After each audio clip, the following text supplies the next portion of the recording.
परभणी येथील त्या घटनेचा लोह्यात सर्व आंबेडकरी संघटनेच्या वतीनं जाहीर निषेध. गुन्हेगारांवर कठोरात कठोर कारवाई करून कोम्बिंग ऑपरेशन तात्काळ बंद करण्याची मुख्यमंत्र्यांकडे लोहा पोलीस स्टेशनचे पोलीस निरीक्षक यांच्याद्वारे मागणी.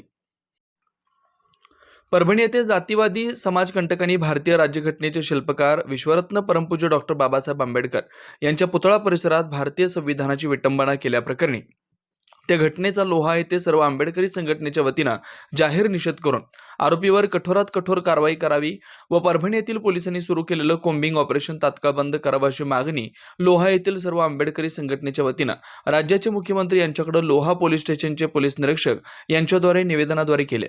परभणी येथे भारतीय राज्यघटनेचे शिल्पकार विश्वरत्न डॉक्टर बाबासाहेब आंबेडकर यांच्या पुतळ्या परिसरात भारतीय संविधानाच्या प्रतिकात्मक जातीवादी समाजकंटक सोपान दत्तराव पवार राहणार मिर्झापूर तालुका जिल्हा परभणी या जातीवादी माथेफिरूंनं कोणाच्या तरी सांगण्यावरून विश्वरत्न डॉक्टर बाबासाहेब आंबेडकर यांच्या जिल्हाधिकारी कार्यालयासमोरील डॉक्टर बाबासाहेब आंबेडकर पुतळा परिसरातील प्रतिकात्मक भारतीय संविधानाच्या प्रतिमेची नासधूस करून विटंबना केली व विश्वरत्न डॉक्टर बाबासाहेब आंबेडकर यांचा अपमान केला. या घटनेचा शांततारित्या निषेध करत असताना आंबेडकरी अनुयायांवर जाणून बुजून भारतीय जातीय भावनेतून पोलीस कोम्बिंग ॲक्शन करत असून भीमसैनिकांना मारहाण करून महिला माता भगिनी यांना अर्वाच्य भाषेची वेगळ करून अपमानित केलं.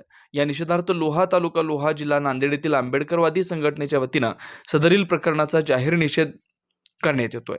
या प्रकरणातील दोषींवर कडक कारवाई करावी आणि पोलिसांमार्फत सुरू असलेलं कोम्बिंग ऑपरेशन तात्काळ थांबवण्यात यावं अशी मागणी निवेदनाद्वारे मुख्यमंत्री यांच्याकडे लोह्याचे पोलीस निरीक्षक नागनाथ आयलानी यांच्याद्वारे करण्यात आले. या निवेदनावर आंबेडकरी चळवळीतील ज्येष्ठ माजी नगरसेवक बबनराव निर्मले, बालाजी खिलारी, अनिल गायकवाड, माजी नगरसेवक उत्तम महाबळे, माजी नगरसेवक पंचशील कांबळे, मनसेचे जिल्हाध्यक्ष गजानन पाटील चव्हाण, पांडुरंग दाढेल, अनिल धुतमाल, वैभव हाके, डी.एन. कांबळे, रत्नाकर महाबळे, सचिन आडाव, लक्की फुलवरे आदींच्या स्वाक्षर आहेत. जनतेचा आवाज 24/7 न्यूजसाठी प्रदीप मगरे, नांदेड प्रतिनिधी.